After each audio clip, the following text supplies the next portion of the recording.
Hello, hello, hello. Welcome on in.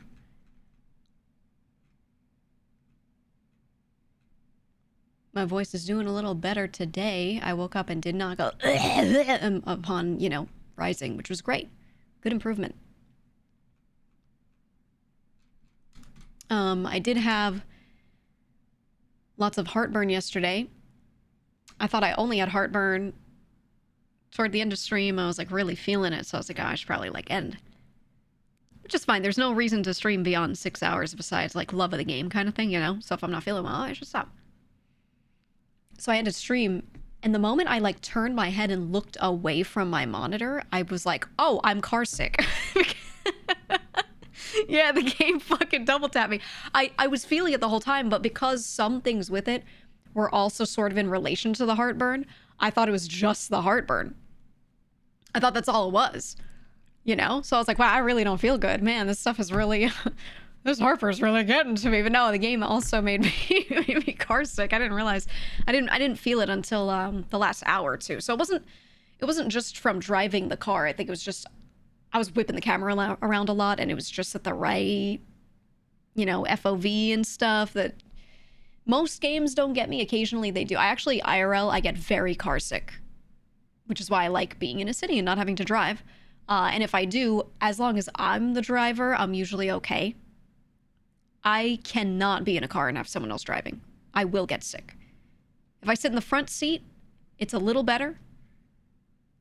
If I'm sitting in the back seat of a car, I will get car sick within 5 minutes. I get it's insanely bad if I'm not the one driving. Most games don't get me though. Surprisingly, Outer Wilds didn't get me at all. I don't get motion sickness with every game, but some do. Some do, and I guess this one gets me a little bit. Doesn't mean I'm going to stop playing it, though. I think I just can't play Mon Bazou for too long, right? Just space it out. And maybe be a little slower with whipping the camera around. I think I would be okay, maybe. I don't know. We'll see. We'll see. No Man's Sky gets you. I haven't played it in forever. I don't know. About roller coasters or stuff like the Glass Form and the Space Needle. I don't really go on roller coasters because those cost money, and when I was younger, I had no money. And I'm now an adult who never built a habit of ever going to theme parks, so I don't really go on. I don't know. I've been on some. I don't think I had issues, but I didn't really go on a lot because I wasn't willing to pay for a lot, so I don't know. I haven't really been to a theme park and done all the roller coasters, right? I had never bought those passes that would let you do all that or blah, blah, blah, right? Types of places I had gone to, usually you pay for tokens that let you do a thing in the park specifically. So, yeah, I never tested, doing a whole bunch of them back to back. Glass floor, stuff like that, and Space Needle, whatever, that kind of stuff is fine, though. Heights don't really get me. I kind of like heights. Big fan of, hiking and looking out over an edge and, that sort of thing. But VR kills me. I wanted to do a lot with VR chat, got a headset. I was like, oh, it's going to be so fun. We'll do our VR arc. And then I put that headset on, and in 20 minutes, I was just laying down on the floor and letting my friends have a good time. And I was just there so I could hear and see them. But I was like, I'm not going to move. And I know you can, get more used to it. So I did more without streaming it or anything, right? And just kind of, got in VR more. I extended my capabilities to about 40 minutes of VR before I start throwing up. And that's it. That is, I think that's my cap. And I tried the various things that people tell you to try to make it better. That is as good as it gets for me. With doing all that stuff, I don't think I can be in VR for an hour. That's why I tend to do desktop. So I gotta see if I can do a blend of wearing full body tracking for VR, but not putting the headset on. I think it's doable. The headset is what kills me, There was that New Year's where you spoke in a Southern accent in one spot for hours. Yeah, because I couldn't move. I couldn't move, but I wanted to be there for the New Year's party.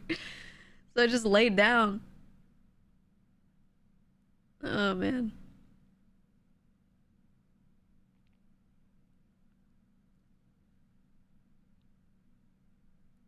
The ficus bit, no. That wasn't the ficus bit. That one, I didn't have the headset on for. I was in desktop. I was just half laying down in a chair for that one. I thought you meant the year before that. No, the ficus bit was, that was all desktop.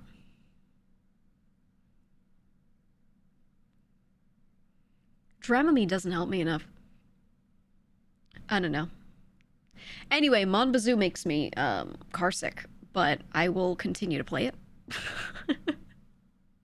I want to continue to play it, so we'll pick it up another day. I just want to space it out.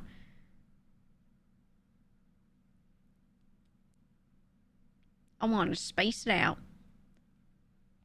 I messaged our Mushoku Discord, and I said, like, does anyone want to do anything for like a New Year's stream, or just hang out if you're not streaming or whatever? A couple people said yeah. A lot of people probably just didn't see it because I didn't ping everyone. I just kind of typed it. So I gotta bother some people. So we'll probably do something on New Year's Eve. I asked them if they want to lock in 8 p.m. Eastern, maybe, because Mouse usually does like a VR chat party too. So I'd like to maybe do something first and then let her do VR chat after. Thank you for the 5 gifted. Thank you, Bardbo.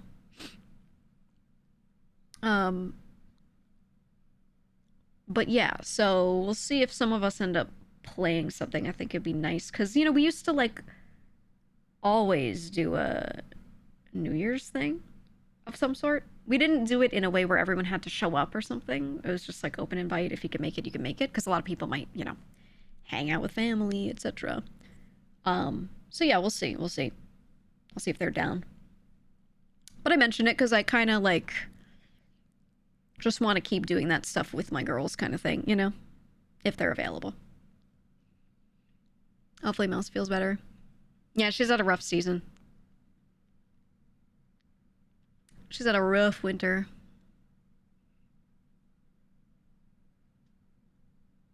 Is group stuff where you guys talk about random shit?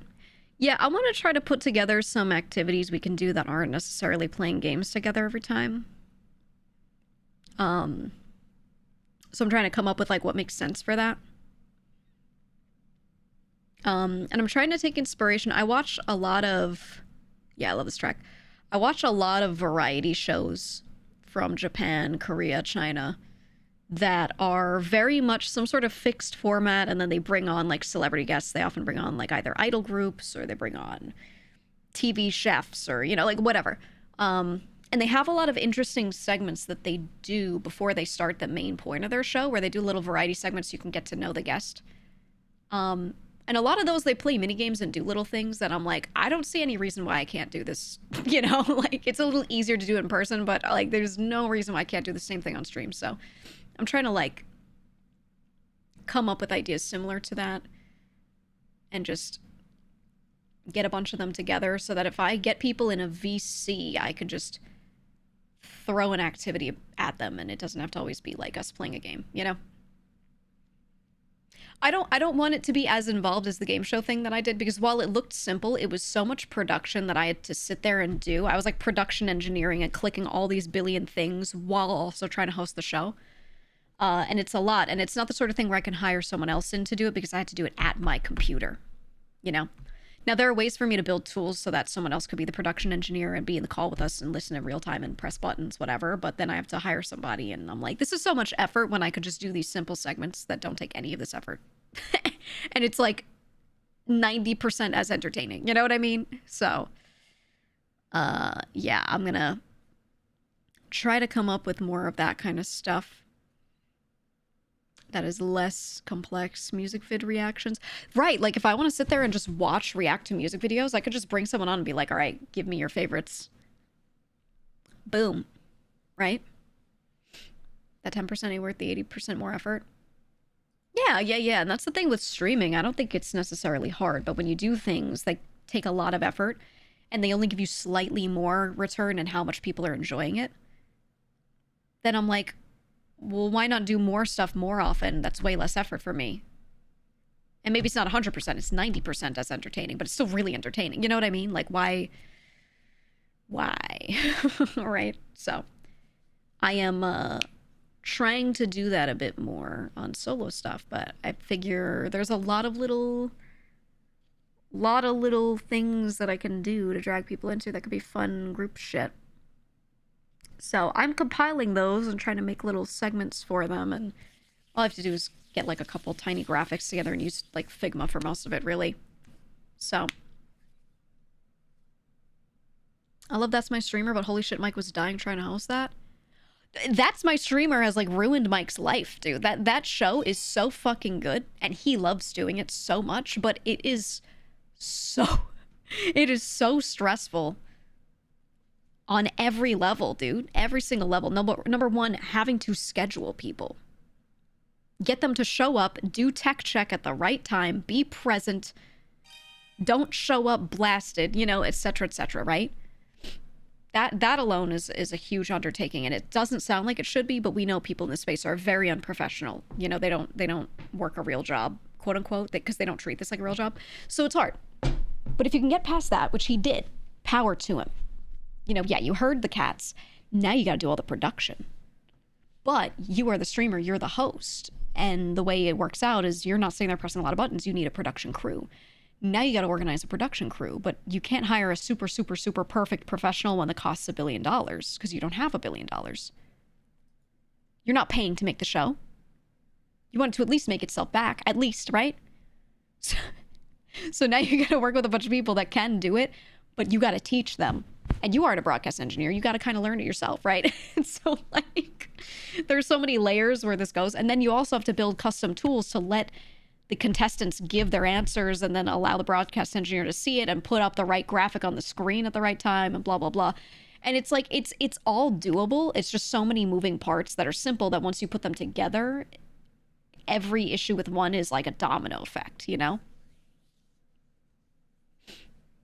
Yeah, I mean, Ludwig's trying to do the game show thing twice and had to drop it twice. Yeah. Most people that try game shows drop them because they're like, it doesn't look like it would be anywhere near the level of effort it is, but the level of effort is very high. I keep trying to get Mike to stop worrying about the audio. It was getting to the point where if I told him a pixel was in the wrong place, he would keep thinking about it.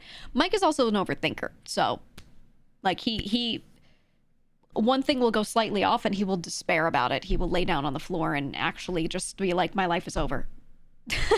And I'll be like, what? Because they put up the wrong graphic for a second. And he'll be like, oh, you know. Mike is just like that. So it's partially just him. Oh. Hurting streamer sounds miserable. It is, and then you worry like you're gonna go from being friends with people to fucking hating them because you hate working with them, even though you like them on a personal level. But when you have to work with them, it can make you hate them. And you don't want that. You don't want that, right? Which is another reason why a lot of people drop projects that require them to treat their friends as coworkers, because they're like, I can't do this. You know? And no one wants to end up with that. So they'd rather drop the project than, you know, like start hating the friend. Because working with them is hard. You know what I mean? For me, you know, I'll say it to you guys. I'll be like, yeah, I hate working with this person. Anyway, that's my friend, you know? I will drop the project any day over ending up hating somebody, you know? Having hard combos is certainly an art. Oh, yeah. Oh, yeah. I think the liking them as a person but terrible coworker thing is true for like most streamers, which is what makes it so hard, because like everyone wants to see you do shit together, but then if you want it to be good, you have to treat it like work, and then it becomes a fucking problem, you know? It's so hard. That's why everyone's like, oh, start a group, do this, make a group. They say to like every fucking streamer, and I'm like, don't do it. Don't do it. Just play games together sometimes. And don't get mad when people don't show up. Don't do it. No, Gigi, you do it. Gigi, log on. Gigi, if you log in, I'll log in. Not today, though. Not today. You log in every day. Sometimes I do see, on the bottom right, Steam comes up. And it's like, GGQF is now playing Source SDK 2007. And I'm like, oh, I now OOC am aware that Gigi's logging in. Gigi just be losing RP with us all day comes to mind. Oh, when Buddha said that to me, he's like, why can't you be a loser and just be an RP all day? Please. When I started doing variety again, he was so sad.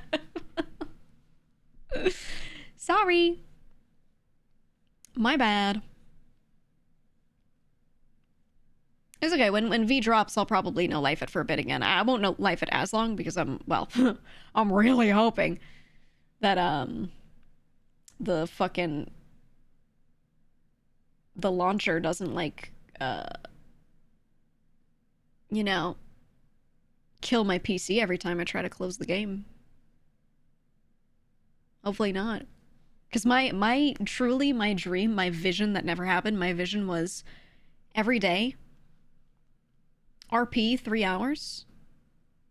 Like, obviously you know life in the beginning, but when there's less to do over time, get an RP for a solid 3 hours, then swap to just chatting. Chat for an hour, then game for another 3 hours.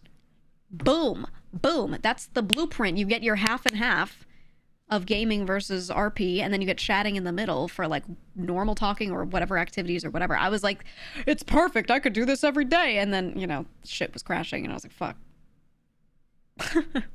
Okay. All right. But that was the dream, man.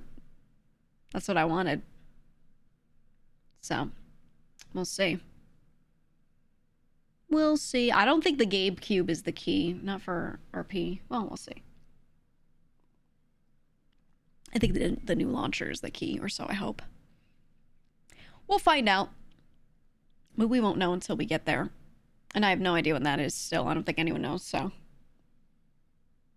I'm just really mildly terrified. I think not knowing when that server is going to open is the worst fucking thing ever.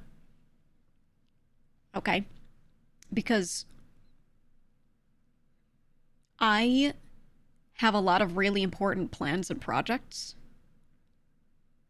and I don't want anything to get pushed aside. And actually, some of them can't. They just won't. Even if the server releases that day, I'll be like, well, I can't do it because I'm doing this other thing, you know, or whatever.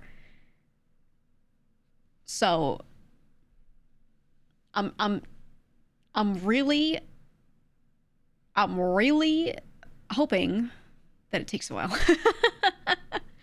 We'll just pretend you're there if that happens. I'm gonna ask the devs to add. I'm gonna be like, hey, NNS, can you add a cardboard cutout item of me? And then allow other players to carry it. Like how you could carry the sunflower. It like stands up straight, all stupid. I'm gonna be like, NNS, can I get a custom item, please? I need it so bad. I need it. It'll be an ultra rare item that we could sell for like 5,000 IRL dollars. It'll be so cool. Make it a premium subscription. Gigi, did you talk about your goals for 2026? My name isn't Gigi. That's my character's name. But also my friends call me that sometimes. So the beams are crossed. I don't have goals for different years. No. Sorry, I just don't. I just do things one thing at a time. You know how my goals are structured? You're gonna hate it. They're structured like a normal work environment. You ever do Scrum? You ever do Scrum? My shit's set up in sprints. It's terrible. Like in rugby, yeah. Yeah, you ever do Scrum where you hunch down and you put your head on a big man's shoulder and press into him? And you guys sweat a lot? It's my favorite part of rugby. Anyway, that's my goal for 2026. Play more rugby. You know?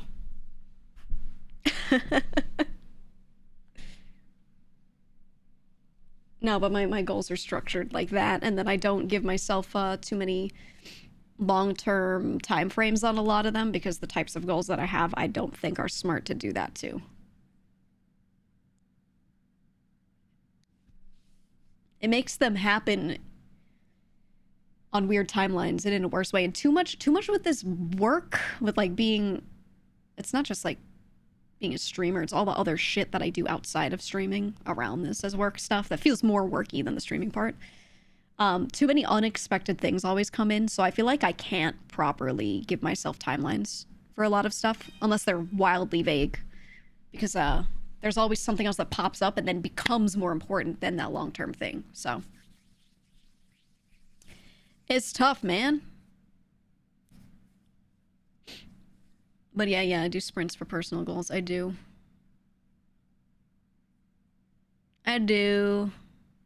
But yeah, I don't think I can structure stuff too nicely like that. I also, like, I know a lot of my friends will speak about me like I'm a really organized person. And me being organized gives people the impression that I like structure, but I actually don't like structure. I prefer to do everything on a whim. And if I need to get something done, I will lock in, set up a structure, and do it. I'm capable of doing that because I'm not stupid.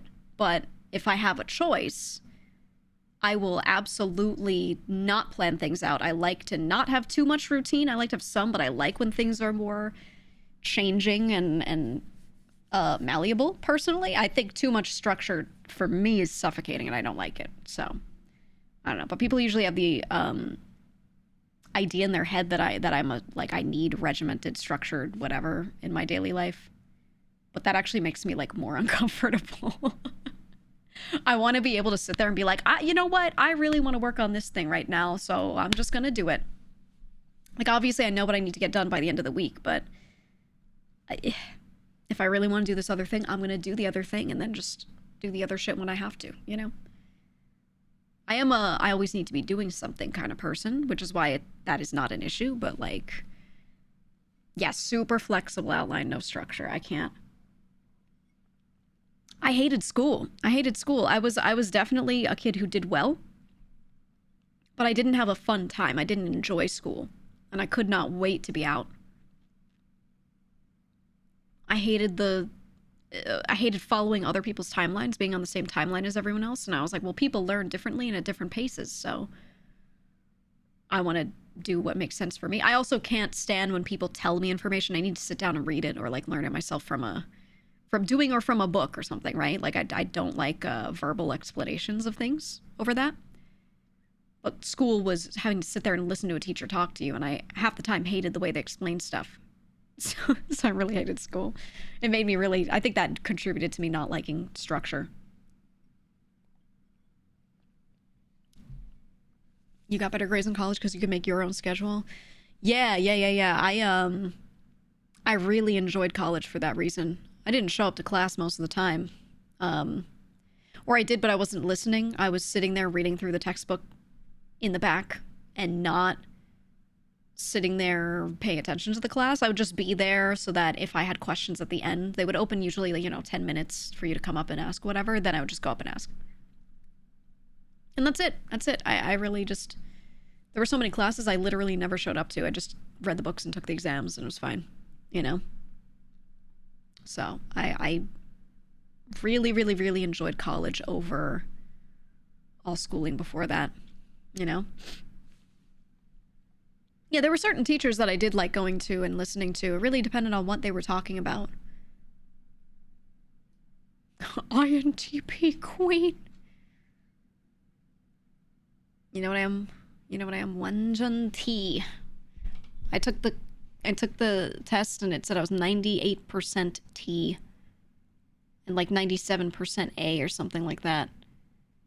For the assertive versus turbulent at the end, they do like a dash T or a dash A. Crazy.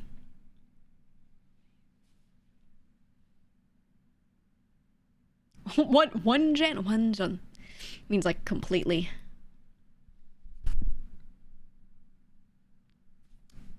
Completely, entirely T-oriented. I can't escape it.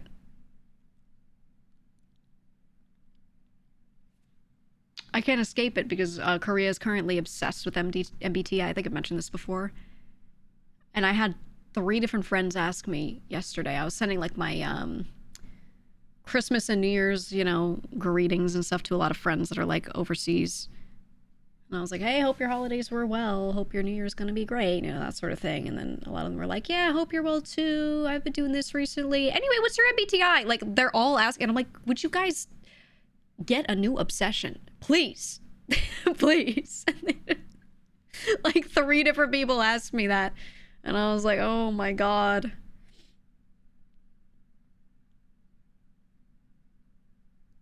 They did a K-pop show called Tifficient Terry based on one of the TXT members being very T on MBTI. Yeah.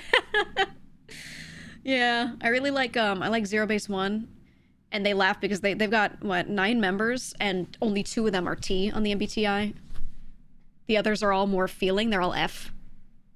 So they always say, like, when they ask them questions in group interviews, they'll be like, have you ever had a moment where this member who has T and the rest of you have F, where he said something that's hurt your feelings because he was too logical?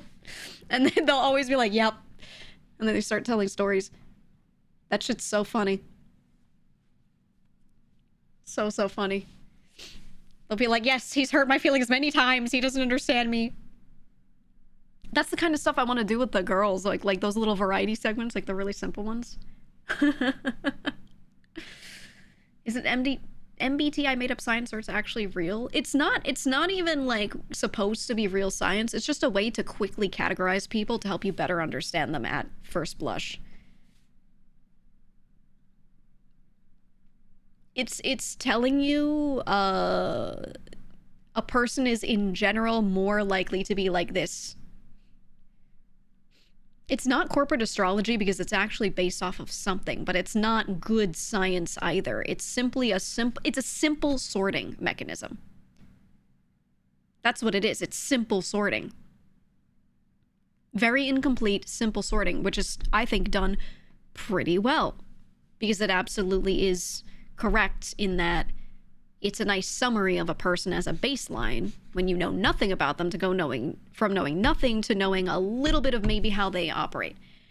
That being said, people take it like it means way more than it does. I see it as a like first layer peeled off kind of thing quickly. Like, instead of me getting to sit there and talk to this person and get to know them, I have like one little, broad strokes idea of maybe how they prefer to work. And then from there, now you do the rest of the work to get to know them. I think there's a lot of use in generalizations like that. But of course, people look at that and they start doing like, straight up astrology, where they're like, oh, this means you have to work this way, which is not it. It's supposed to be very surface level, but you know, it's supposed to be. They should just call it a personal TLDR, because that's what it's supposed to be.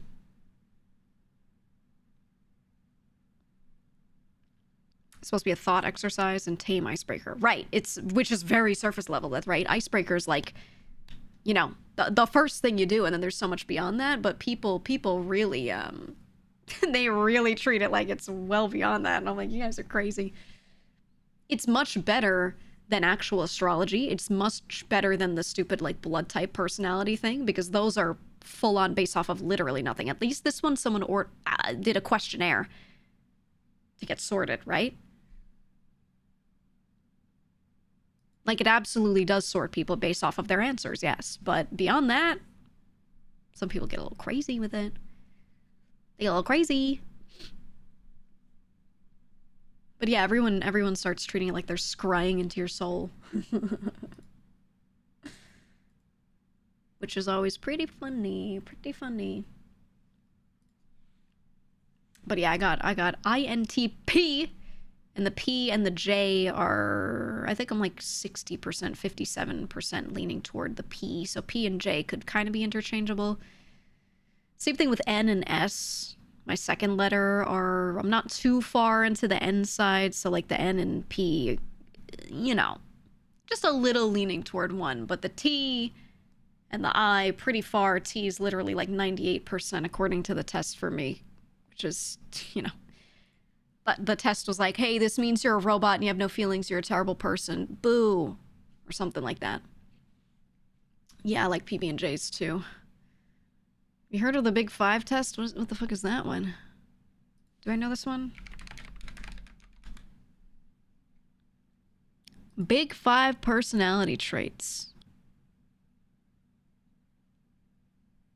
Is this a newfangled one? This is an open source project under MIT license. Whoa. It's a scientifically validated and reliable psychological model. By who? By whom? Let's see. Let's see. They test you on openness to experience, neuroticism, conscientiousness, agreeableness, extroversion. Ah, that's how they want to sort it. I see.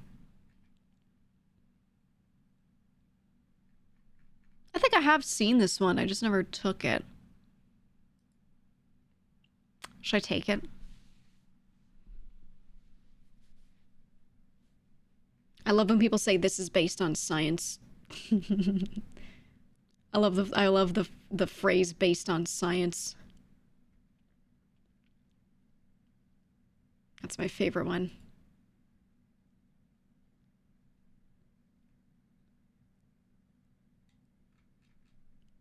Yeah, I'll do it live. I'll do it live.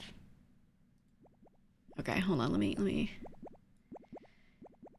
take my free test now. No registration required. Thank God. Okay. Okay. Do I worry about things? Very accurate. Okay, so they give you a 1 through 5 for everything.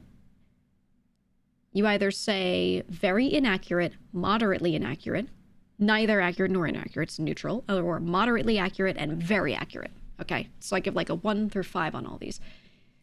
So, worry about things. Very inaccurate. Make friends easily. Moderately accurate.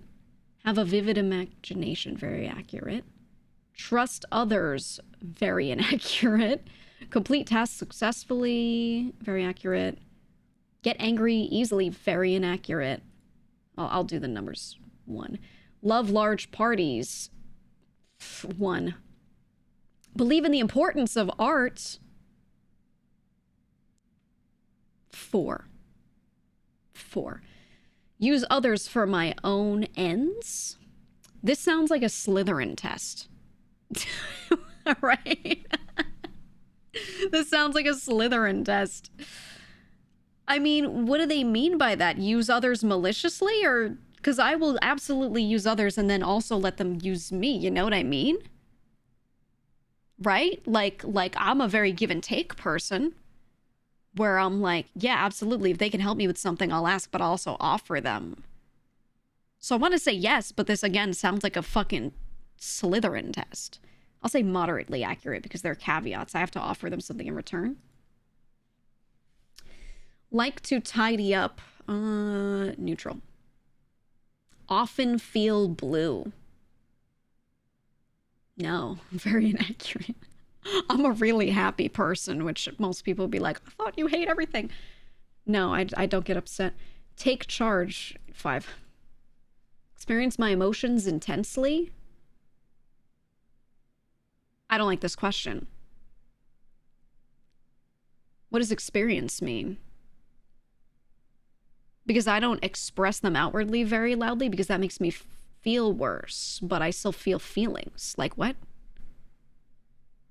I'll put a 3. I'll just put neutral on that because I don't really like. I don't get mad and like ah and like punch the wall.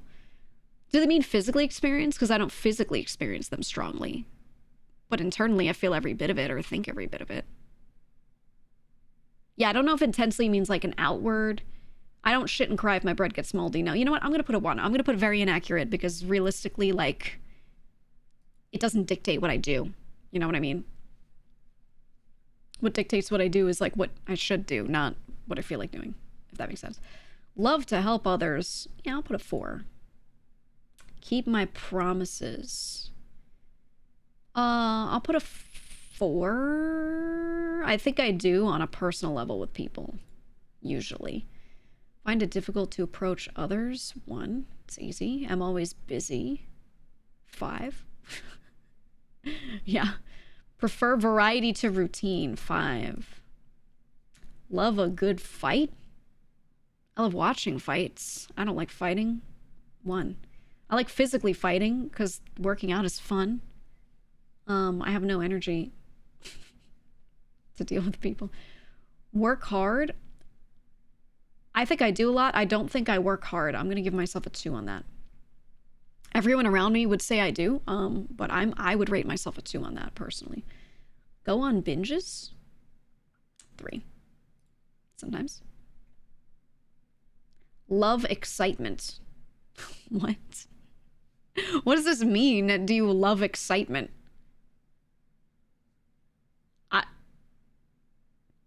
Do I want my cortisol raised? Do I do I like to get so excited that I like physically start tweaking, or yeah, thrill seeking?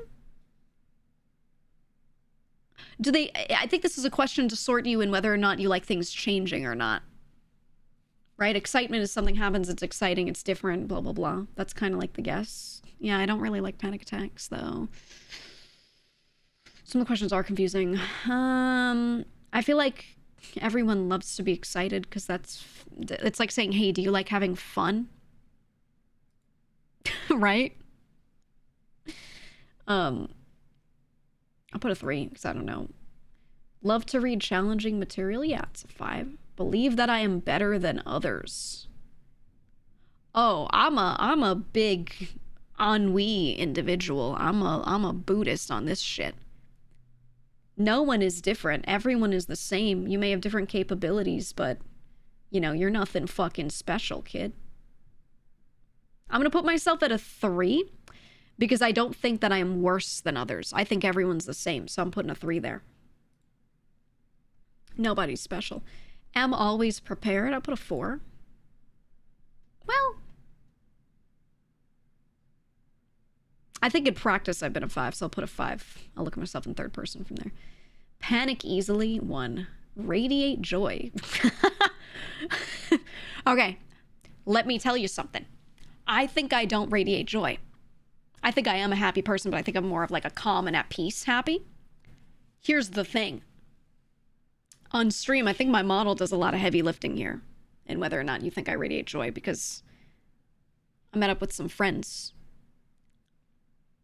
Multiple people afterwards send me messages. Hey, it was great to see you. Great to finally meet you. Several of them said, I feel like I understand you now. I'm paraphrasing, but they all said the same thing. I feel like I understand you now. So nice to like meet you. You are such a bright and engaging person. And I was like, really? Oh, because I don't think I radiate that. But I think my perception of myself is, you know, very much because I'm just like streaming all the time. But then when they meet me in person, they're like, no, you come off so different in person, even though you're saying the same stuff. I feel like I get you now. So I think I do radiate joy, actually. That's fucking awesome. Isn't that crazy, Boone? Isn't that crazy? Draw GEEGA as the "You Are My Sunshine" LeBron. Yeah, I'm putting a 4 for it, because if I evaluated myself, I'd say I'm real neutral, because I'm a very happy person, but I'm a calm happy. But other people said that being around me made them so happy because apparently I'm funny or something. So they say. Them, not me. Ooh, they're asking what I vote for. I'm not going to tell you this one because I never do. Never verbalize that. Sympathize with the homeless. I'm telling you, this shit's a Slytherin test. I feel like I'm gonna finish this, and if I answered yes to this or no to this, it'd be like, you're sorted into Slytherin, right? This is such a... The thing is, I'm gonna give you the logical answer, yes and no. I'm gonna put myself at a 3 for this, because there are plenty of people who are in situations or grew up in situations where they couldn't avoid this. And I'm like, the world is weighing on them, and I absolutely sympathize. And then there are other people who got there by a series of horrific choices that they did know better. And they still let themselves get into whatever it is, right, that got them there. No matter what that is. There are things that I sympathize with and others that I don't. It's such a case by case, so I'm going to put myself as a 3 there. Because I know people. I'm from a dense city and I have to interact with people. You can't avoid the homeless if you live in a dense area and you're not in a super rich neighborhood, okay? And I've interacted with many, and there are plenty that I sympathize with, and others where I'm like, absolutely, you know, you could have changed a lot, right? I think I still sympathize with them in the end, though, because sometimes they get into something that you can't get out of, right? And I'm like, you were stupid to get into this, but I don't blame you for not getting out of it at this moment in time, if that makes sense, right? But this is a vague personality test, so I'm putting a 3. It's so case by case. Do I jump into things without thinking? No, I'm putting a 1. Well, a 2. I don't hesitate too much. I try to make a quick decision. Fear for the worst? 1. No point. Feel comfortable around people?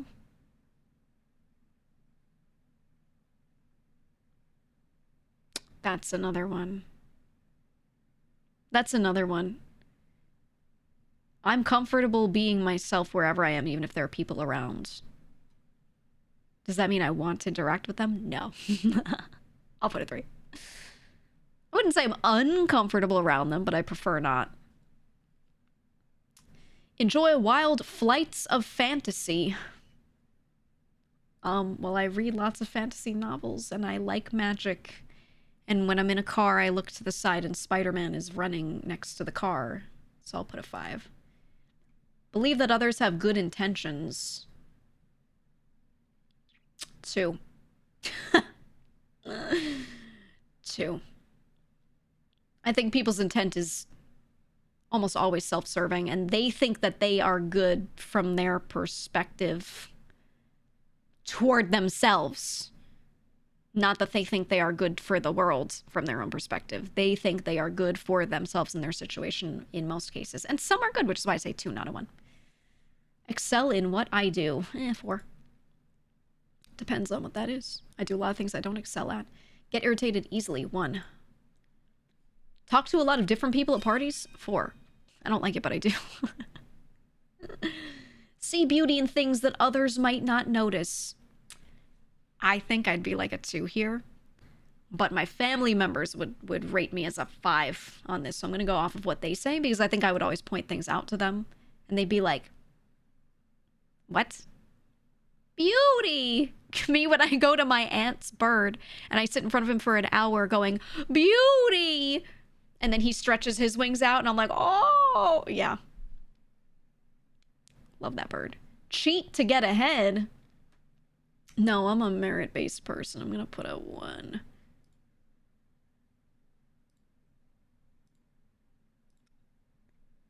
Often forget to put things back in their proper place. 1. 2. Well, it's not that I forget. I choose to do it later, and then I do it later. I'll do a 1. I just I don't do it instantly every time. Dislike myself. 1. I do like myself. Try to lead others. 5. I can't stand when other people try to do it. Feel others' emotions. Oh, are you an empath? Is what this one's asking. I think you're a sociopath if someone cries in front of you and you don't feel like even a little sad. I'll put it 2, because someone else crying isn't gonna make me cry, but I will feel for them, right? I'll be like, oh. I'm not gonna like burst into tears. Some people really like see someone crying and they just start crying. It like upsets them so much. I'm not like that. But I'm not gonna be like, shut up, bitch, you know? I think you actually, like, if you don't feel anything, it's one thing if you don't know them, but if someone's crying in front of you and telling you about their issues and you don't feel even slightly sad for them, unless they're a complete idiot and did everything to themselves, but still, even if they did, like, I think you're not well. You know what I mean? Am concerned about others. I'll put a 3. That's dependent. Tell the truth. I'll put a 5. I tell the truth or say I can't tell you that. Am afraid to draw attention to myself. Afraid is not the word. I don't like drawing attention to myself, but I wouldn't say there's any fear or afraidness. It's not the feeling. It's anger. Get pissed. 3. Am always on the go. Well, I don't go outside, but I do a lot of stuff, so I'll say 4.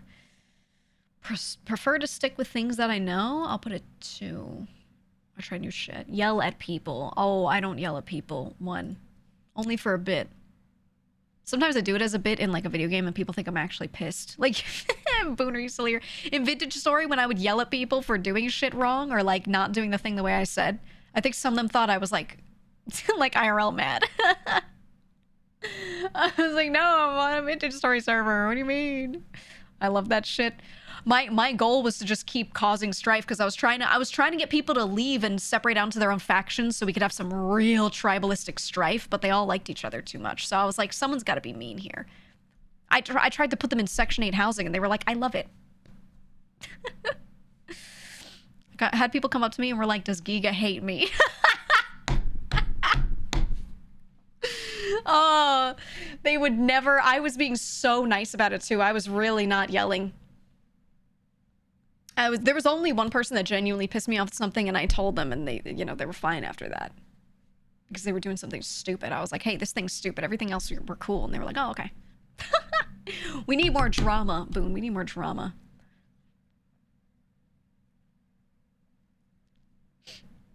People were congratulating Fleshing on escaping. So the thing is, I'm aware that some stuff happened later, but I didn't log in enough. I wanted to come back, but by that time everyone was done playing.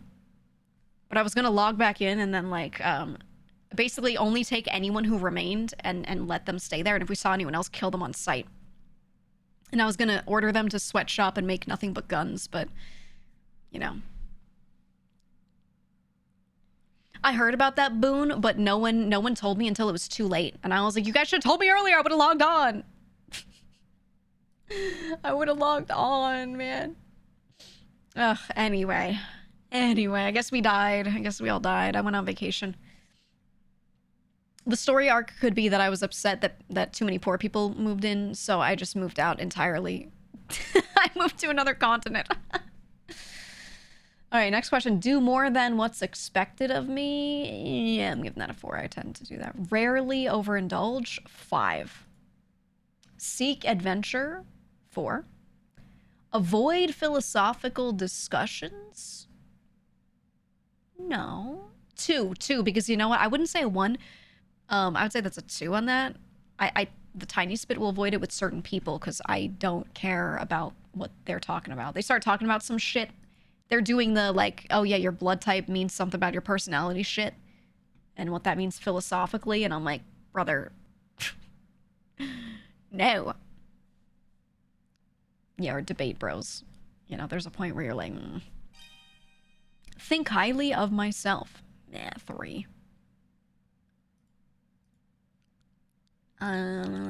Carry out my... Actually, you know what? No, I'm putting a 4. Because I think I'm morally good compared to a lot of other people. I think I am. I think a lot of people are super shitty. And I try not to be. I put the shopping cart away. Okay. Carry out my plans. 4. I wouldn't put a 5. Become overwhelmed by events. 1. Have a lot of fun. I think I'm a solid 4. It's pretty accurate. I do have a good amount of fun. I don't go like, woohoo, verbally all the time, but I have a good time. Believe that there's no absolute right and wrong. Ooh, very accurate. Feel sympathy for those who are worse off than myself. Yes. Yes. We'll do a 4. Sometimes I don't for like some cases because sometimes I tell someone, you should do this. And they go, I don't wanna. And then I go, that's okay. Just know that you're choosing the option that will not help you economically. And they go, I'm willing to accept that. And then they start lamenting 5 years later and they're like, oh, I should have done the thing. And I'm like, well, yeah. You know, case in point, a lot of my friends that wanted to go to college for music. And I said, hey, buddy, why don't you keep it as a close hobby? So you still love it. Don't make it your job, number 1. And number 2, any job related to it won't pay unless you're in the top 0.001%. And if you go study this in college, no one's going to care. And it's not going to, like, you know, make you money. You're going to have a rough life. And then they'd be like, but I'm so passionate. And then many years later, they go, oh, no, I can't get a job. And I'm working, you know, at an Amazon warehouse, like, moving boxes around. And I hate my life. And my hours are so tough. And I'm like, well, remember... when I said that, yeah, you can't be fluke guy because there's only one fluke guy. You know, it's not like, don't follow your dreams. It's like your dreams will make you no money. So maybe follow something that makes you money and have your dream on the side. Because if you have enough money, you have enough money to probably have a little time to do this stuff. I don't know. So I would say 4 for this one because there are some times where it just doesn't help you. Make rash decisions, very inaccurate. Am afraid of many things, very inaccurate. 1. Avoid contact with others, 2, usually. Actually, no, sorry, 4, because it's moderately accurate. Love to daydream, yes. I love to sit there and stare at a wall, except I don't see the wall. My eyes see the wall, but my brain is somewhere else. I love that. I could do that all day. Trust what people say. 1, no, I only trust their actions. Handle tasks smoothly, 4. Lose my temper, 1, I don't have a temper. Prefer to be alone, 5. Do not like poetry. I'm gonna put a 4. I kind of don't like poetry. I'm thinking maybe a 5 for that, actually. There's some that's good. I like general writing. I like writing. If you want to do an emotional piece, that's cool, but poetry is usually not it for me. It's usually quite uppity in my mind, but some of it's really well done, so I'll put a 4. I don't care if it rhymes, yeah. You ever pick up a poetry book and it's like so far up its own ass, it's 5 words spread out on a page? Watch this.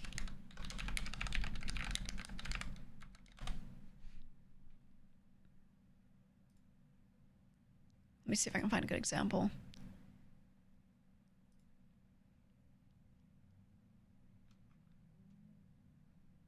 I need to find a really good one.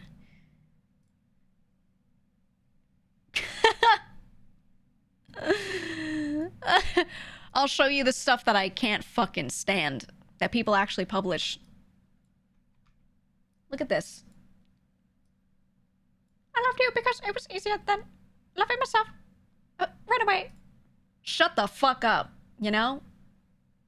This is why I'm saying a 4 for do not like poetry. Yeah, I really don't most of the time.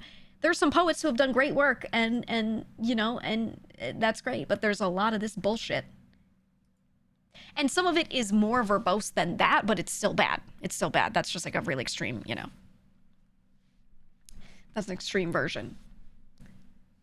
But there are other poets that I think are great, but the ones that I think are great are usually less of just poets and more of standard writers, right?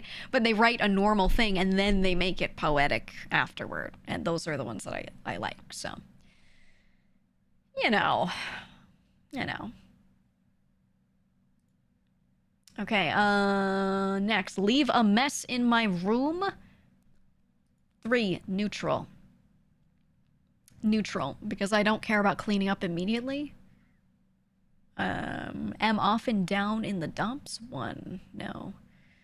Take control of things. 5, yes. I do like to be in control very much, and I'm aware of that. Rarely notice my emotional reactions. 1, if I had a reaction, I'm aware of it. Am indifferent to the feelings of others. This again, they're Slytherin testing me. Are you evil? Yes or no? I would actually give this a 4. There are a lot of times where someone's having a lot of feelings and I'm like, okay, well, that's not what's important here. I still let them have their moment, though. I let them feel their feelings. I don't tell them, your feelings are invalid, but I just go, I'm sorry you feel that way. Anyway, we need to get through this, so do you want to do X or Y? You know what I mean? Like I'm constructive, but I wouldn't say, you know, like I don't take someone else's feelings into account too heavily when figuring out what to do if it's not important. But then there are other times where it is important and it is an emotional decision. So I'll put a 4. I'll put a 4. Break rules. When I was young, I never broke rules. I think now I would. 4. Only feel comfortable with friends. 1. Do a lot in my spare time. 5. Dislike changes. 1. I love changes. Insult people. It's so different when you're thinking about on stream versus like, you know, in real life. I do it a lot, but it's banter. I don't do it. The thing is, I literally will never insult somebody if it's not banter. Right? Or if they've been horrible to me and I'm doing a comeback or something, I might then do that and insult somebody, but I'll still do it in a comedic way even. You know what I mean? like I might mock somebody, but I'm not gonna be like, you're fat, you know? Like, I'm not gonna do that. Like, imagine the scene in The Producers, all right? Where Bialystok is like holding Bloom down and he's like, fat, and he just starts like yelling it at him, you know? like I don't do that, you know? The one where he's freaking out and sniffing his blanket and crying. And he just starts like going crazy because he's having a panic attack. I don't do that. So I'll give it a 4 because I will, but only under, like, you know, the umbrella of banter. You know what I mean? Do just enough work to get by. I'll give it a 4. Absolutely. Absolutely. Hi, Nagi. Hello. Hello. You're flat. That's right, Waterfalls. Hi, Nagi. I'm doing, Raiders, I'm doing a personality test that is allegedly science-backed. So I was talking about MBTI. So we're going to see where I get sorted. We're going to see what this test determines I am at my core or something. Something like that. So basically, it gives me a prompt that's just a couple of words, and I just have to rate it 1 to 5. 1 being like, this is inaccurate to me. 5 being, this is totally accurate. 3 is like neutral. Neither here nor there. Okay. So we're a little more than halfway through. We're like 75% the way through. So this one is easily resist temptations. 5. Very accurate. That's what we're doing. What would she do on stream today, guys? Enjoy being reckless? Reckless? No. 1. Have difficulty understanding abstract ideas? 1. Have a high opinion of myself? Again, this depends on category. There are times when I do and times where I'm like, no, so normal. Ooh, Arc Raiders. I really like Arc. I really, really, really like Arc. We should play. Nagi, we should play Arc Raiders. I'll go on the Japan servers. I'll deal with the ping. Waste my time. Do I often waste my time? 3 sometimes. Because I'll go out of my way to do stuff that, like, I don't need to do, but I'll do it anyway. Feel that I'm unable to deal with things? 1. Untrue. Love life. What? That's not even a question. It just says love life. Very inaccurate or very accurate. What is the question? It doesn't say, do you have one or do you care about one?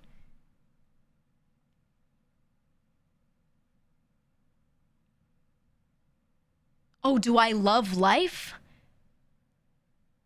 Why didn't they say, do you love life? Do I love living or do I love life on Earth?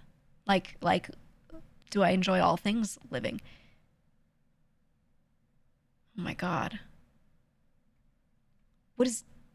I hate the wording of this. You said, honestly, I think it's about relationships, which was worded terribly. I'm going to put a 3. I'm going to put neither, so it doesn't sort me in any which way based off of this. Because I don't know... If it's asking me, am I happy, content, do I love life? I'd still put a 3, because again, I'm like ennui-coded, I guess, is the right way to put this. Am not interested in other people's problems. 5. Are you evil? Yes. Rush into things. 1. I'm genuinely not interested. I'll talk about it because it's like a talking topic, but I don't actually care. Get stressed out easily. 1. Keep others at a distance. 4. Yeah. Like to get lost in thought. 5. Absolutely. Distrust people. Yeah. 1. They're asking the same stuff over and over. Yeah. 5. You can't. Know how to get things done. What things? I mean, like, generally I'd say 5 because I usually do, but, you know, if they're like, hey, here's an oil rig, we gotta run it, help, I'm gonna be like, I don't fucking, I don't know. I'm not easily annoyed. 5. I'm not. Avoid crowds. 3. Kind of unavoidable when you live where you live. Do not enjoy going to art museums. No, 1, I do like them. Inaccurate. Obstruct others' plans. What? Again, are you evil? Question mark. Are you a Slytherin? Question mark. Click here if you like the color green. Obstruct others' plans. Very inaccurate. Leave my belongings around. No. 1. Especially if I'm out somewhere. No way. Feel comfortable with myself. 5. Wait for others to lead the way. 1. I'm usually the decision maker because people can't make decisions fast enough. Don't understand people who get emotional. 5. I can't relate. I think I understand on paper, but like I do not know what this shit feels like because I am at peace with myself. I think, therefore I feel. You know what I mean?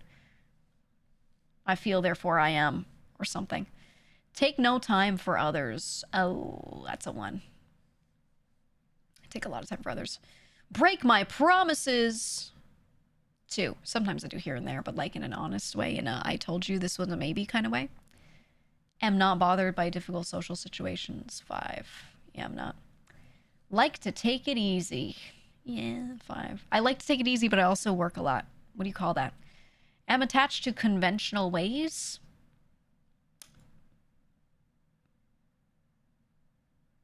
No. I'll give it a 2. Tried and true still works, though. Get back at others. Ow. Oh, I don't have a vengeful bone in my body. I don't have a vengeful bone in my body. It's just like so much effort.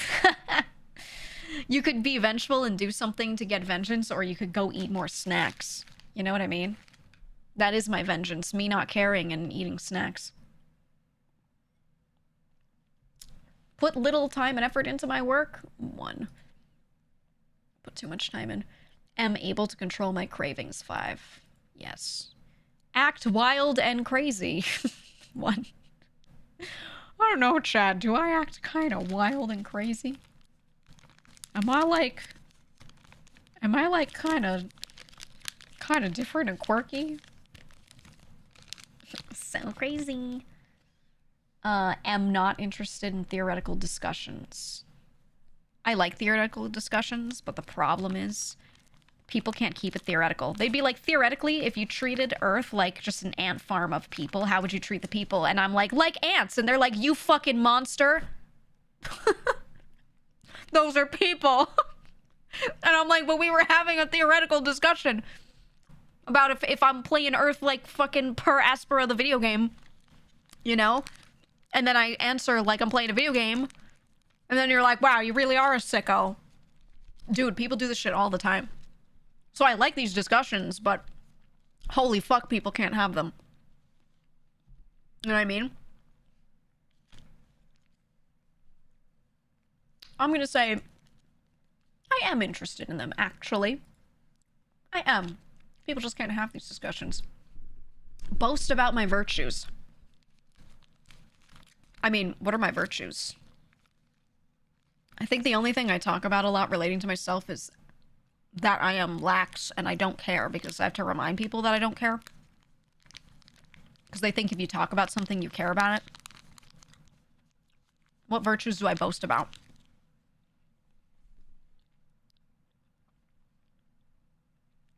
Being in control of yourself? That's true. Anything else? Skincare and eating meat. Those aren't virtues. Those are just me talking about my likes. Your mastery of VBA. What I say about VBA is how much I fucking don't want to touch it anymore, but it's great.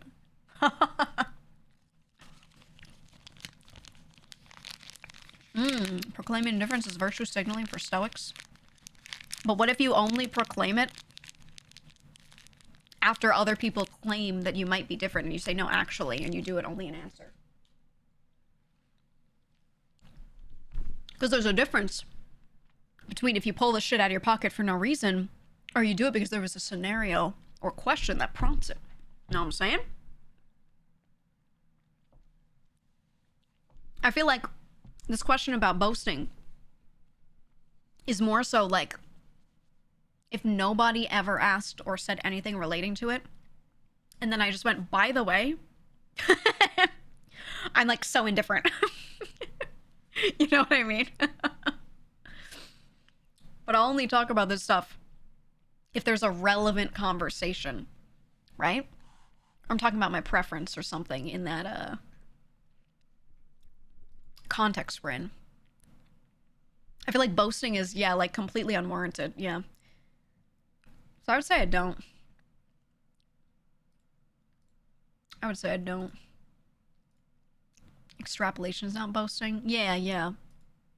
Because when I think about it, I'm like, oh, I have talked about this stuff, but I don't think I've sat there and just unprompted popped off. You know what I mean? Because the question isn't asking, do you talk about this? The question is like, you know, you sit there and go, I've decided to talk about my virtues. All right, next. Have difficulty starting tasks. 3. Remain calm under pressure. 5. Look at the bright side of life. I don't look at either side. There is no side. It's all one gray blob. 3. Believe that we should be tough on crime. Ooh, I don't think I should tell you what I answer, because then one of you is going to like start complaining. You're going to say shit in chat that I'm going to delete and be like, we don't talk about that. But I know what I'm going to answer. I absolutely do.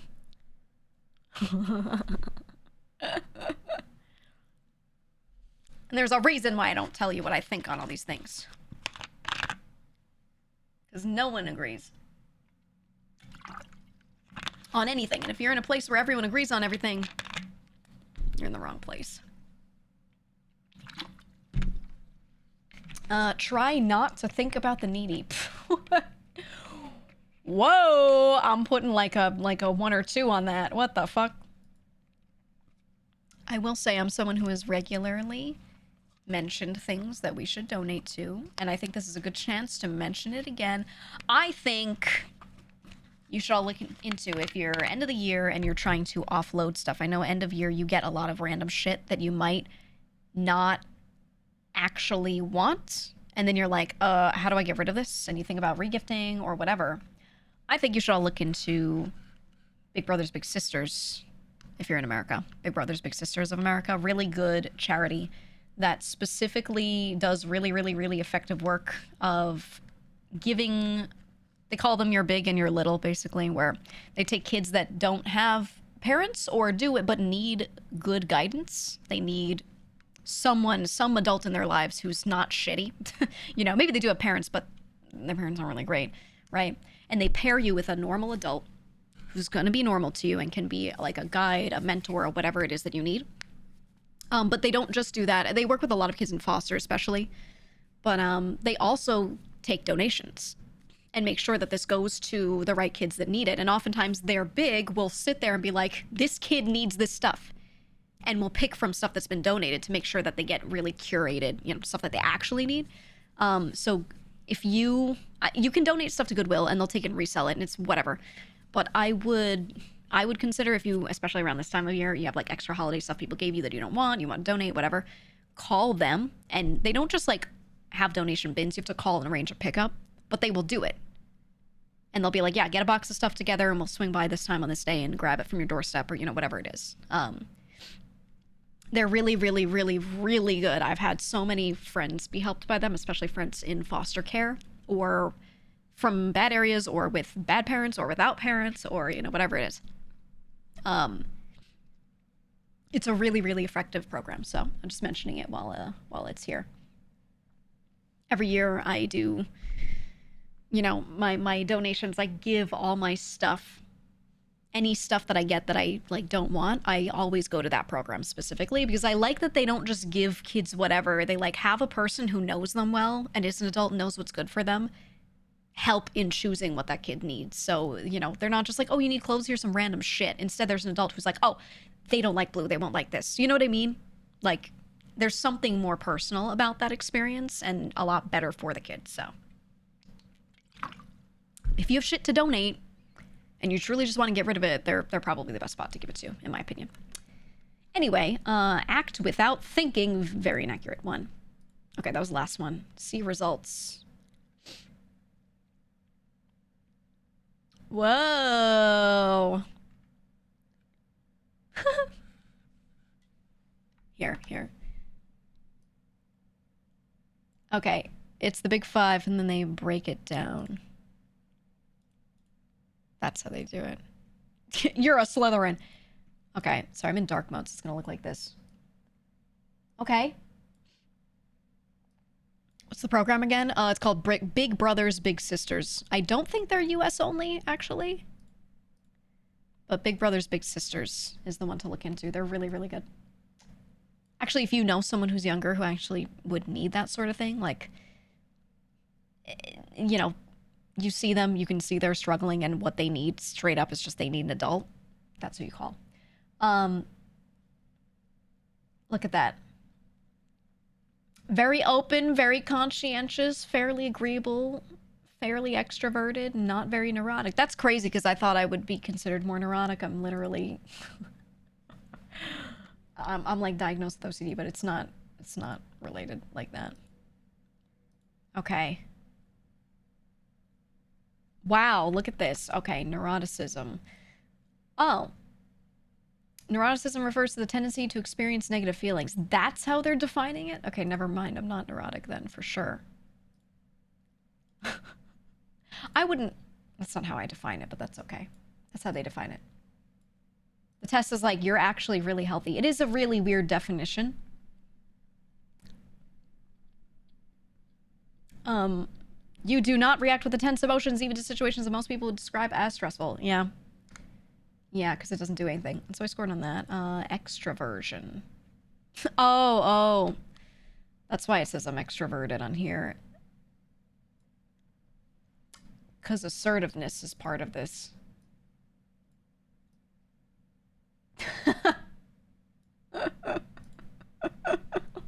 I scored a 20 out of 20. My bad. I don't really seek excitement, nor am I gregarious, like, middling on those, but I sure am assertive. Lamau. Cheerfulness, 14. Can you believe it? Openness to experience. Oh, yeah, there's a lot here. There's a lot here. Really happy. Your openness to experience is scored high, indicating you enjoy novelty, variety, and change. This is true. This is true. I very much do, but I knew this about myself. Low on emotionality, though. Good. Agreeableness. Ooh, we're more middling on this one.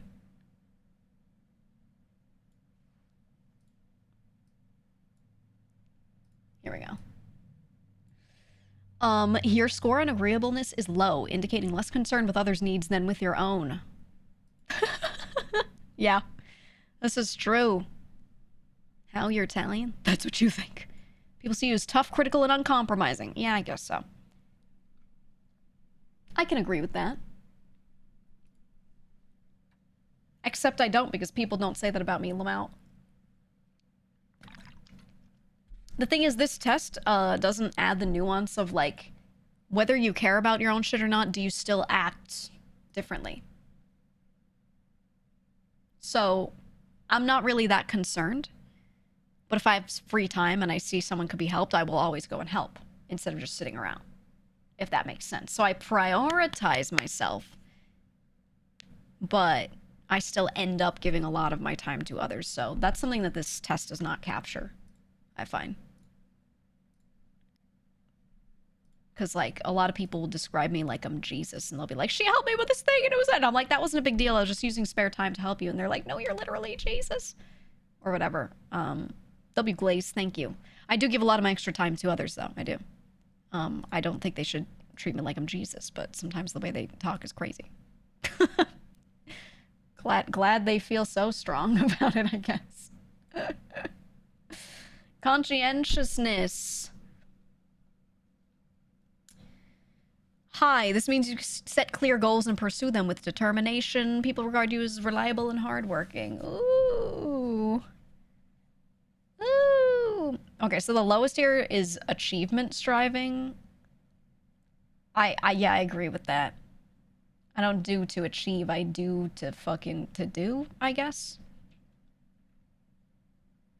I agree with that. I agree with that. And then that's the end of the scoring that they give you. It's not a bad test. It's not a bad test. I find that the reason why these tests always have flaws is definitely like I said, it captures some things here. It captures some, but then it misses the nuance of why. Why do you answer certain ways to certain things, right? So it says, what's a good example? So it says neuroticism, right? You do not react with intense emotions. That's true, I don't. But some people might actually feel a little less strongly, where some people might feel more strongly internally. It doesn't measure that. Extroversion, it says I prefer to be around people much of the time. I don't, actually. I don't, but I'm very good with people. So I answered these in certain ways, right? But other tests tell me I'm very introverted because I don't like it. Right? But I am comfortable with it, but I don't like it. If that makes sense. So it like, you know, it kind of, it rates you not taking that into account, right? Openness to experience. This one was better. This one was better, but they quite literally put like, I answered pretty middling on any of the political ones because they kept asking about like liberalism and stuff and where you are with that. Which I wouldn't put written as that on the test. I would ask them about specific issues. So they did say like, oh, or how are you with thinking about the poor, right? And like those sorts of questions. So it did give me like some score on that. But yeah, any of the ones that straight up asked me like politically, I just meant 3. I just put it in the middle so it didn't, you know, give me anything either way. So that is not a good way to measure that, I think, because people will make too many tangential associations there. Agreeableness. This is the one that I think was most wrong. Or not wrong, it just doesn't measure it well. And then conscientiousness, I guess, is fine. A lot of the conscientious ones felt like those "are you evil" questions, right? They'd be like, are you concerned with other people in the world and what they think and what they feel? And you'd be like, no, I hate them. And then it's like, oh, you're evil. And it marks you as that. You know. I don't know about that one. I don't know about that.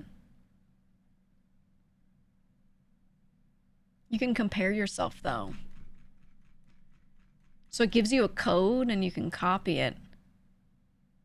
And then there's a comparison tool.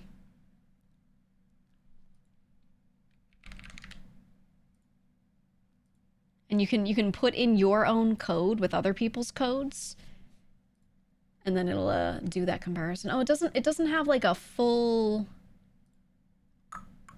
I want to see the results in like a big dashboard. There's no like analytics dashboard here. Oh, I was hoping they would let me see myself versus the populace of everyone who's taken this. But they don't. They don't. Oh, well. Are you in favor of melting poor people into gold? Yes or no, right? That's how they wrote some of these, man. Do you think poor people should die? 1 to 5. That's how they fucking asked this shit. Crazy. There is an export. No, there's a download to PDF. There's no... I don't think there's a CSV. Maybe if you use the comparison tool at the end there will be, but it doesn't look like there is in general.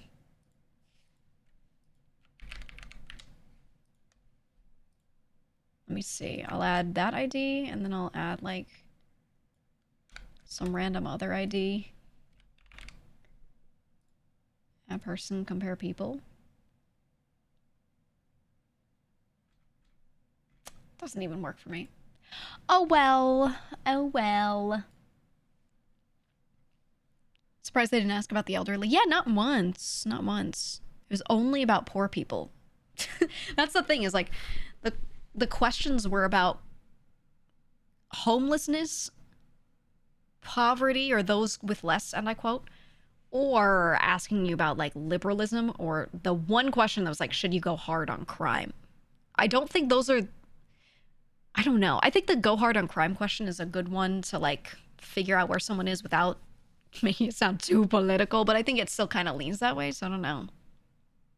I don't know how you would ask that without people thinking about it and then like getting all tribalistic with it instead of just saying their own opinion, you know what I mean? I don't know. It's interesting. It's interesting. I think this quiz is not bad. I think it's definitely I think it's not that different from MBTI in overall, like, the way it does things. I think the way it sorts you into these, like, kind of, like they said, the big five, I think is maybe better than the way MBTI sorts it. But I don't think it's that much better than MBTI. I don't think either of them are, like, particularly amazing. You know? The dark triad results. Oh, yeah.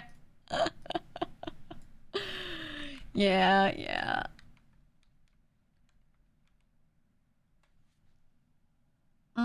Charity-related questions. Have you voted in 5 in favor of the poor? That's true. That's true. I don't know.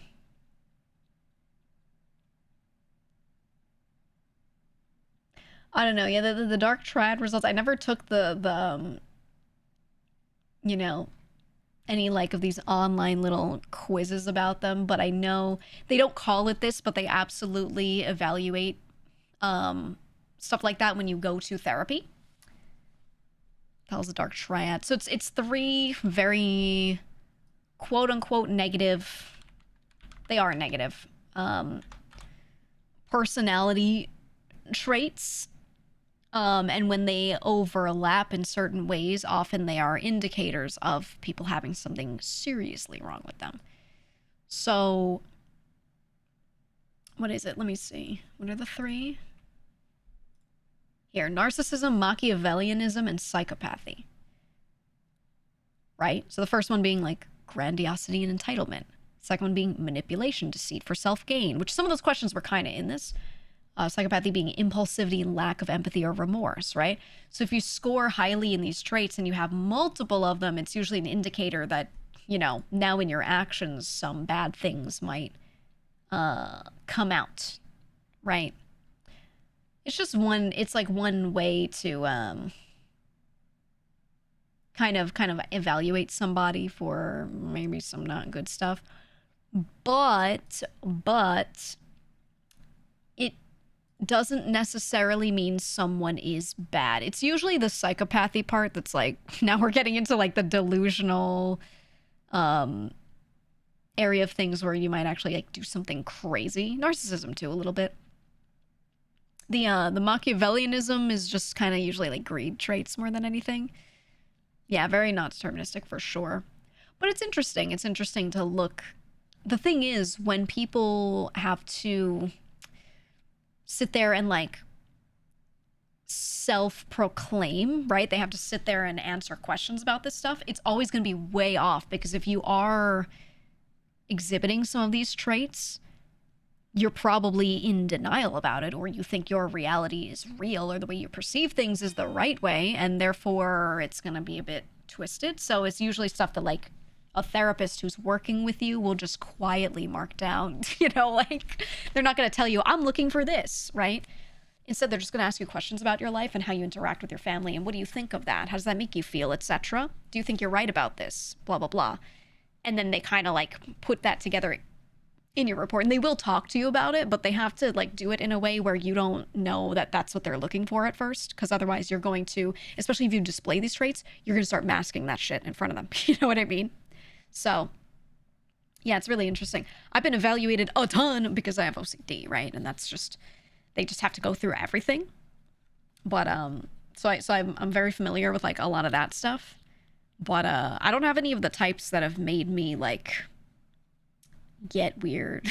Some people with OCD have, there are a lot of subtypes, and some people have things like relationship OCD, right? Where they specifically have obsessions over it almost, people think it's BPD sometimes, but it's not. It's OCD related. And they start to like have these doubts and worries about their relationships with people. And then sometimes that turns into some of those things in the dark triad, right? Where they're like sitting there and manipulating people, and they're at some point just doing it to self-soothe, and they don't care about what the other person thinks anymore, and they cause havoc for the people around them, right? Stuff like that. I don't have that type of OCD, so like, you know, they did a quick evaluation and are like, oh, you don't have this shit. All right. You know? But they still went through all of those questions and all that evaluation, whatever, to see like, you know, where I score. Because you just have to be thorough. But yeah, certain types of OCD, there are definitely people that have issues with that stuff. It's usually developed over time, not like they were always like that. You know? Yeah, they're sitting there evaluating you and they just write evil and underline it 3 times.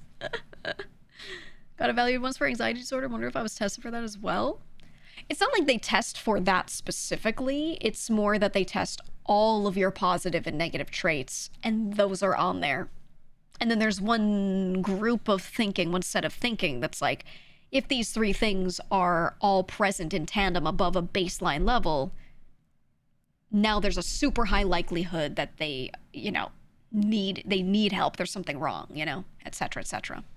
So it's just like a little baseline. But I don't think you need to like study those 3 things in particular the same way you could just study all negative traits and just see those present and go, oh no, right? Like any good therapist would be like, uh-oh, no empathy, also very self-centered, doesn't care for others, doesn't know how to act socially. They're just gonna check the boxes and be like, all right, this person needs help, you know? Dark trying to be a cool name for a gang? I don't think it would.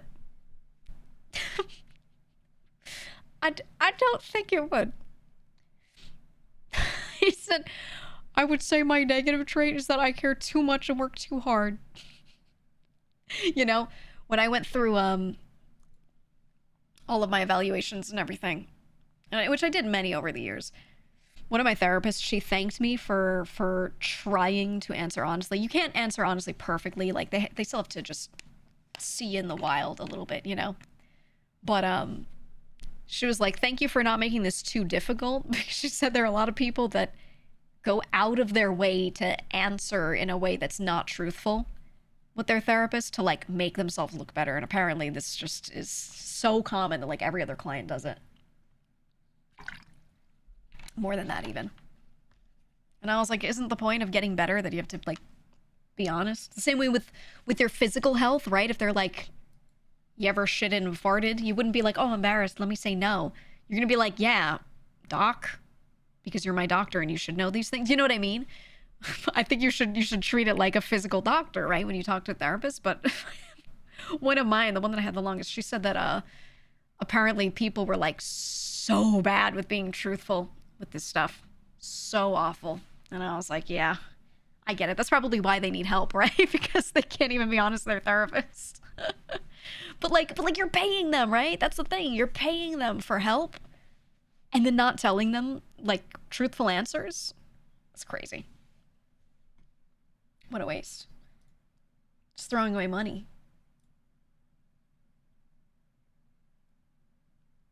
I don't know, man. That is nuts. That is nuts. People don't want to feel judged even if it's to find that problem. Yeah, but, you know, I like to imagine that your therapist is looking at you like a little puzzle to figure out. Like, yes, they're looking at you like a person, but they're separating the judgment and the humanity a little bit out of it, and they're just figuring out the building blocks in a puzzle-like way first. You know? Just to get the baseline. So, it is what it is. It is what it is. Right? Take the embarrassment out of it and just answer the questions. If you confess a murder to your therapist, they have to keep it a secret. No, because if someone, I believe they are, actually, I don't know if this is the case everywhere, but from what I understand, they are what's the word? When you're obligated to report things? Mandated reporter, thank you. The same way like teachers are mandated reporters. If a kid, one of their students, confides something in them, like about their parents beating them, they can't hide it to keep CPS from coming and taking that kid away and ruining their kid's life or whatever, you know, from the kid's perspective at least. They have to report, right? Yeah, so people be like, oh, Nork. But it's part of the job. You sign on saying, if I uncover anything of this nature, that nature, blah, blah, blah, I have to report it. And I believe therapists absolutely are. Right? If you're like, actually, I'm a psychopath and there's a body in my shed. You know? Because now they're aware that someone could harm people and they're not telling anyone. That's crazy. Right? But they gotta. But they are also the best person to be reporting it because they're going to be the most realistic and sympathetic about you and your situation. Right? They're not gonna just be like, get this guy, he sucks, huh? You know what I mean?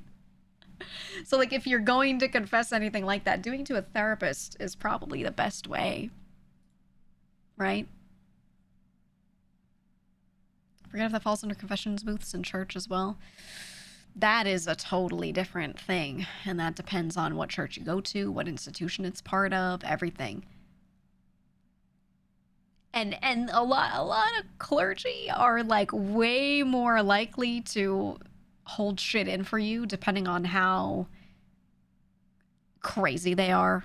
I'll just say it straight up, how crazy they are. If they're like, I don't need authorities, God will, you know, bless this man and get rid of how bad that murder was. You know what I mean? Like, some of them have a vested interest in keeping the community together and not having issues, right? Now, most of them would still report it. Absolutely. But there have been cases of them knowing things and not really doing anything about it. Absolutely, right? Or perpetrating themselves. So they're not like government mandated the same way like a teacher would be, for example. Yeah, the more insular, less likely they are to report it. Absolutely. Absolutely. I know anywhere I ever went would absolutely have reported anything. 100%. And there was a big culture of, you know, you're not just responsible for yourself, you're responsible for everyone around you doing good as well. Like in a salvation kind of way, yeah, you're responsible for yourself, but here on earth, you know, you're responsible for your community as well. So if you see something wrong, you need to help that person. The only way to help that person is to get them to be honest about it and figure it out, you know? So yeah, there was a bit of a snitch culture. If someone was doing something bad, other people would try to nip it in the bud really quick. And I genuinely think, you know, a lot of communities are made better that way. Like, you can keep little secrets, but when something's really bad, no. You know, and I do think from my personal experience witnessing it, viewing it in front of me, it's better that way. You know.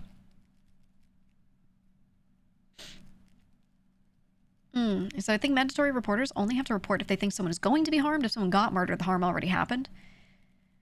No. They still have to report. Because if someone has done it, then they are immediately, first of all, there's a crime.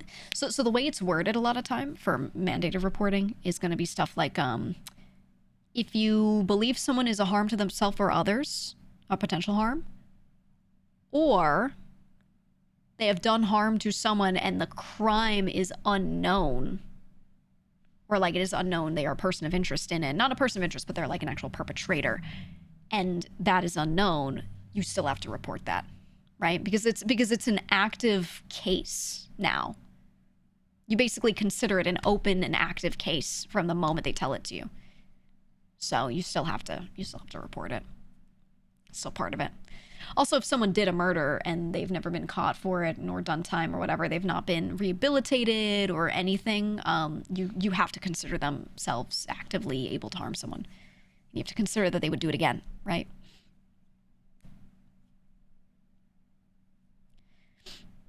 I agree, Niles. I'll also point to North Korea, right? As what you're pointing to, huge snitch culture there where no one can get away with anything, and it's created a really horrible note in their society. So it can be good and bad, but as long as it's moderated, for sure.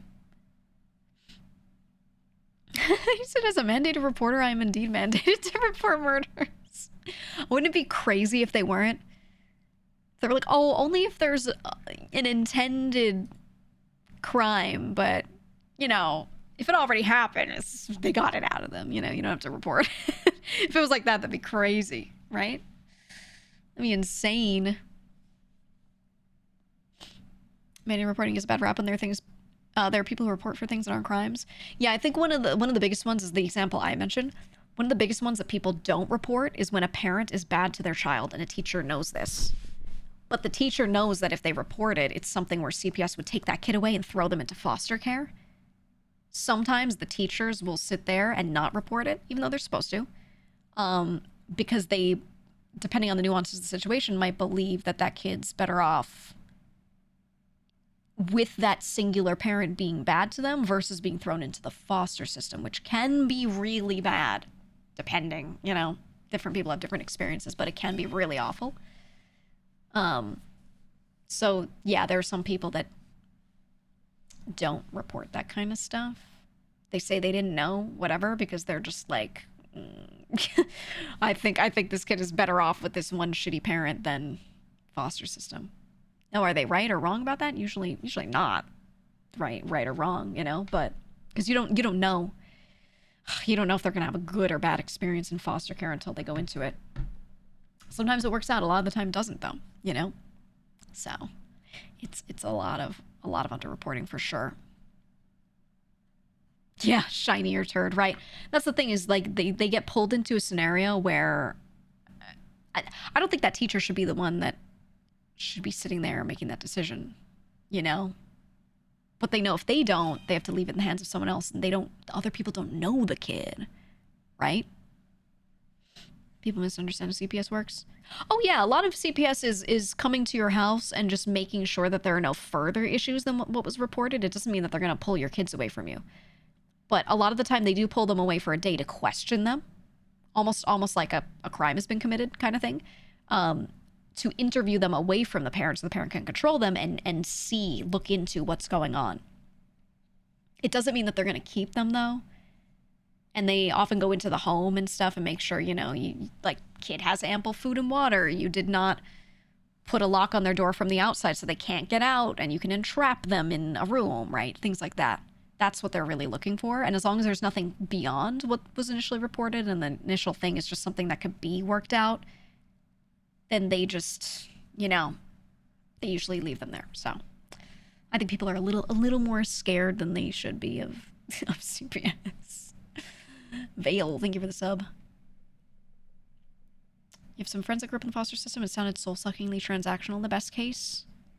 Yeah, it's really bad. I've had a lot of friends that have been through that. And a lot of the time, people take on foster kids because they get money to take care of those kids. They get enough money from the government to keep them, you know, keeping up to a certain lifestyle, quality of life. And so there are plenty of people that do foster parenting as a job, right? They just take in a couple of foster kids, give them their basic needs. They don't really provide great care. And which not great care, in my opinion, is horrible for a developing kid, right? Socially, especially for a developing person. That's how you get bad people out of these situations that don't understand, you know, how to trust anyone, etc. But yeah, they'll give them really minimal care, sometimes bad care, and then they'll take that money and use that to pay for their house, you know, and be able to live. It's crazy, man. That's what a ton of foster parents are. You said you have a lot of cousins who were in and out of that. Your mom wound up adopting one of your cousins to keep her out of that mess. Yeah, yeah. My family discusses stuff like this because they're very neurotic. They're very like, whenever someone has kids in my family, they write up immediately, if I am to die, here is who is to take my kids and take care of them in order, top down, in case there's a tragedy. Because everyone is like, do not let them end up in that system, blah, blah, blah, blah, etc., etc. And I've even said myself, for certain family members, I'm like, hey, if something happened to you guys, I would take them. Straight up, right? Like, I'm first in line for some of them. Do I think anything's gonna happen? No. But that is the case. That is the role of godparents, but a lot of people don't actually do that. They don't actually do that. I know who my godparents are. Would they do it out of necessity? Yeah, but like there are other people in my family that probably would have taken me first. You know what I mean? Yeah, and it's not in writing. It's not in writing. That's what they're supposed to be, though. That's what godparents are really, in line for. But yeah, no, so most people just do it as a nice thing. But I am very much so in line in case something happens to some of my cousins or, whatever. There are a lot of people where the grandparents would just take them on, but like in case some of them can't, I'm there. I even say it to them. I'm like, hey, if you ever have an issue and you cannot have your kids with you for a little bit, like you have a major problem, I've got like this one room and I got cats, and like just let me know, right? Let me know. Now, do I want that to happen? Absolutely not, but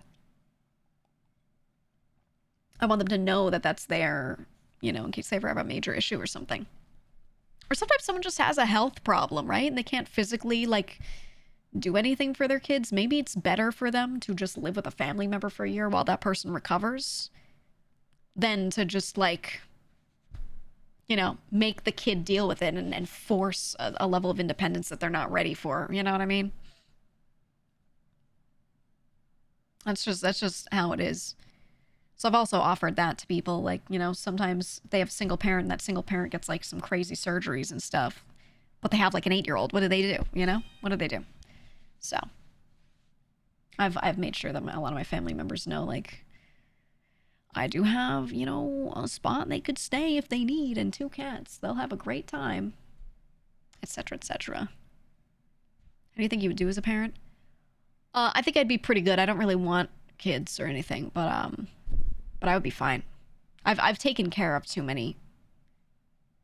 Like I've done more parenting than I need to. I'm good. I'm good.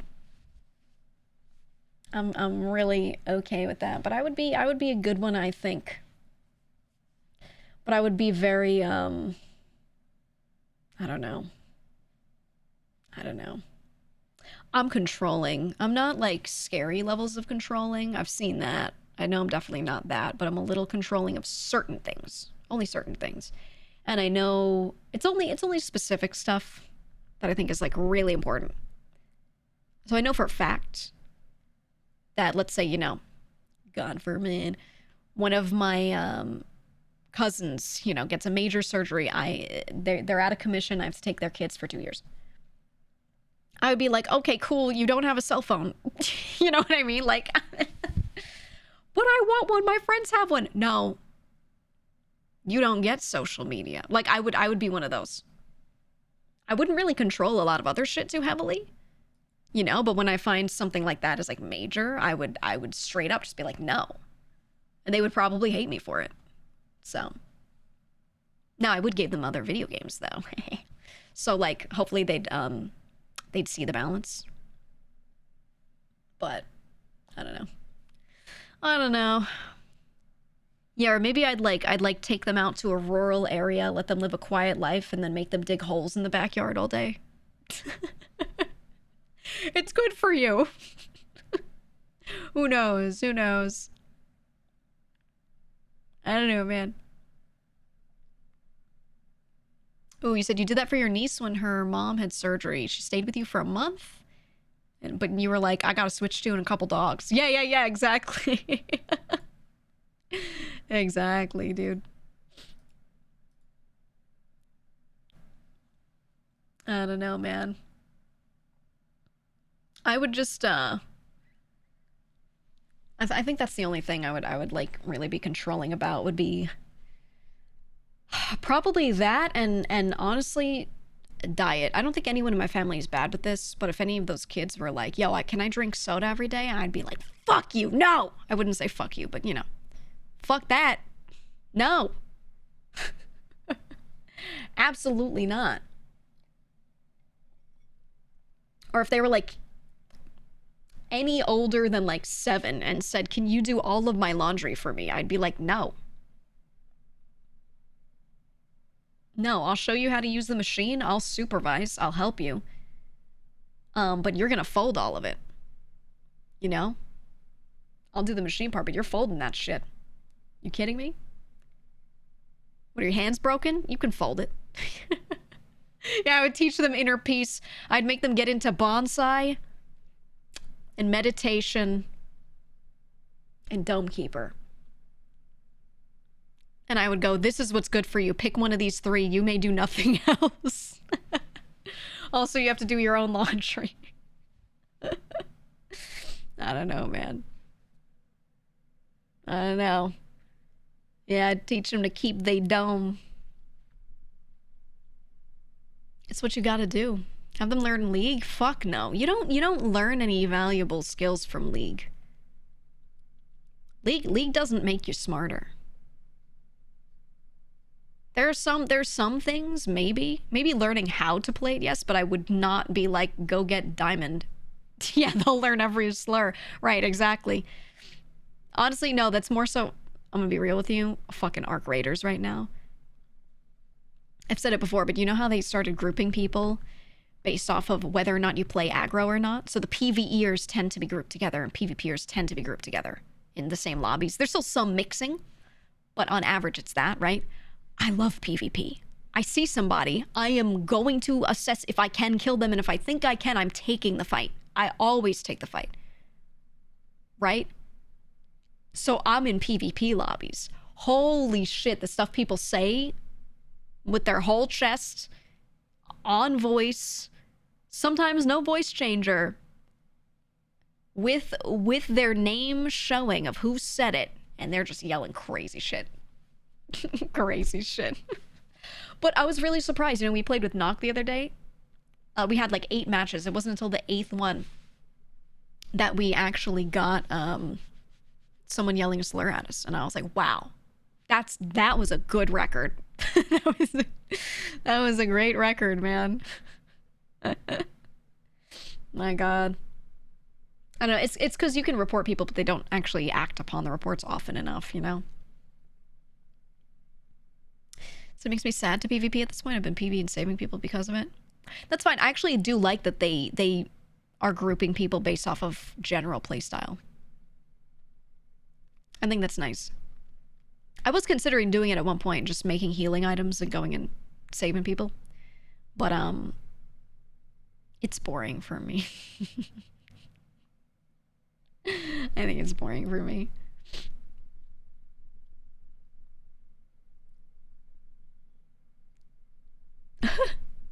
He said there was one guy whose tag looked like his IRL first last name, and he had some truly unhinged slurs to say after I betrayed his ass. Yes. Write it down, screenshot it, figure out where he works, send the clip to his job. Hey, just want you to know. Your dude did this.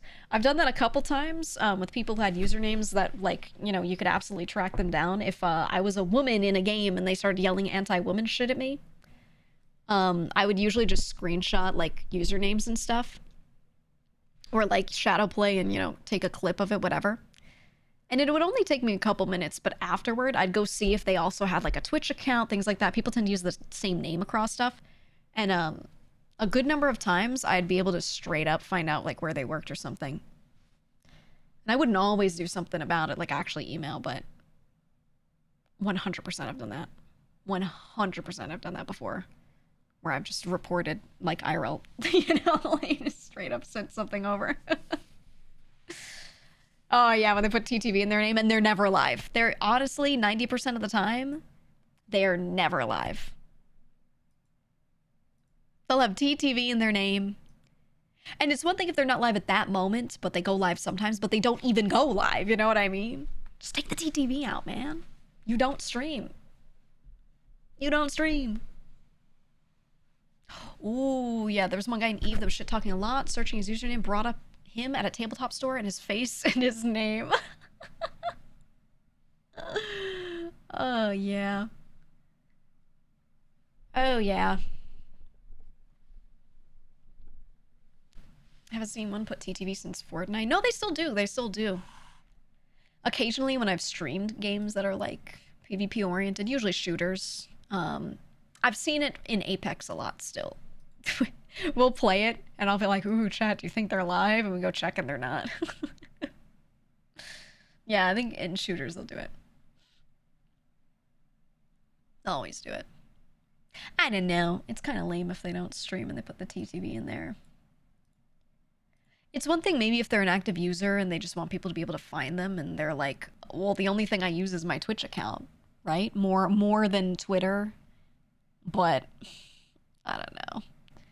What did Heavenly say that one time? Good luck making it to partner, little buddy.